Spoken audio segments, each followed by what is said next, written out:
Wenstrup's recognized for questions.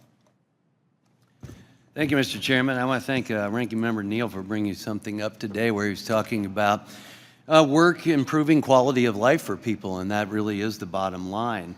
And it brings out the joy of independence in life. The problem we have is too many of the, for example, poverty legislative policies that have come from Democrats have left people in a life of dependence, whereas our policies are more towards a life of independence for people.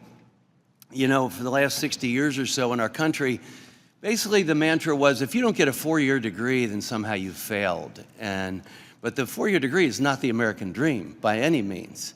And that was a problem for us. Look, I'm a surgeon. I have nothing against four-year degrees. I have 3 of them, and there's a lot I can do in the operating room. But I can't build that operating room. I can't make the equipment.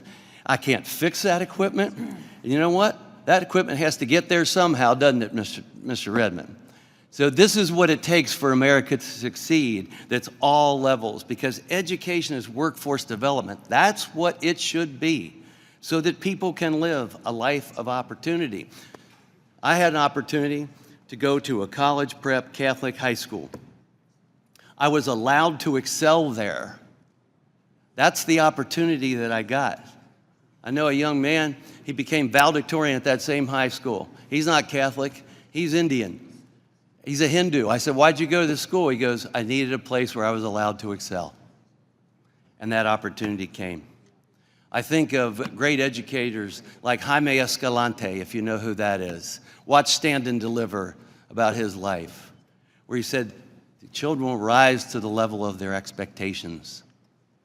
People want the choice to go to a place where there are expectations and therefore opportunity afterwards. That's what choice provides us. I chair the select subcommittee on the pandemic, and we're looking at things like school closures. And you know, we had some schools closed when the school down the street was open. And no plan from those schools to catch the kids up. None whatsoever. This is a problem. I remember sitting down with leadership of my local NAACP, and I asked them, where are you on school choice? Oh, we're against it. No, we're against it. Where do your kids go to school? Both of them, their kids were in private schools. The hypocrisy is unbelievable. I remember during the summer of the riots, I met with a group of African-American businessmen, some I knew from college, et cetera. And I asked them about what they thought on school choice. And one said, oh, no. Kids want to go to school where their friends are, and that's what they want to do, and that's what they should do and be able to do. Another guy, he played basketball at Xavier, he said, I don't want anyone telling me where my kids have to go to school. Another one played at the University of Cincinnati. He said, my parents sent me to Catholic school till 5th grade. I wore the uniform and everything. I begged them to let me go with my friends at the local school. He said, I wasn't there 2 weeks, and I said, get me the heck out of here, and I went right back to that school. That's the reality, folks. And you know what? Choice will make public schools have to be more competitive. And that's what we want. But in that vein, because I do want to ask a question in my time, but I'm so glad to talk about it. I'm so passionate about this stuff. I've been involved with a private entity that helps kids get an opportunity to go to private Catholic schools starting in 4th grade through high school, through college, even housing where they're mentored if that's the situation and their parents say, our home is not the best place for my child. These are successful programs. Doctors, lawyers, educators, Super Bowl champions, all of that has come out of that program.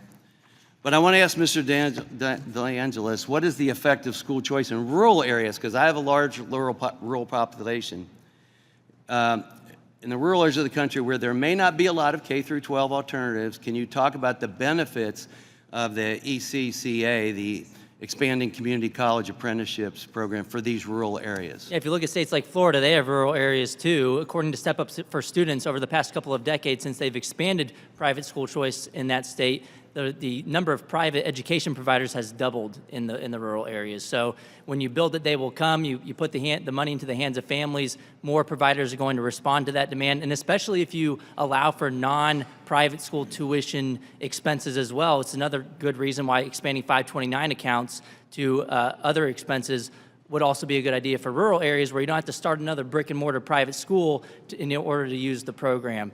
And then look, the worst case scenario is that nothing changes in a rural area. If you don't have a lot of private options and they don't sprout up immediately, well then if you like your public school, you can keep your public school, but for real this time, and the public schools will improve in response to competition over time. 10 out of 11 studies from Florida find that, 26 out of 29 nationally find positive effects of school choice competition. And I just gotta mention, because you mentioned during the COVID era, a peer-reviewed study by Michael Hartney and Leslie Finger in 2021 found that in places that had more Catholic schools nearby, the public schools were more likely to open their doors for business too. Why? Because they had an incentive, because families could actually vote with their feet elsewhere. They thought, well, maybe I should, if I don't want to bleed in enrollment, maybe I should open my doors for business. And they found that after controlling for a ton of different background characteristics, including political persuasions in the areas as well. So we have so much evidence on the side of education freedom, and it's just a logical thing to do. The parents are in the best position to make these decisions.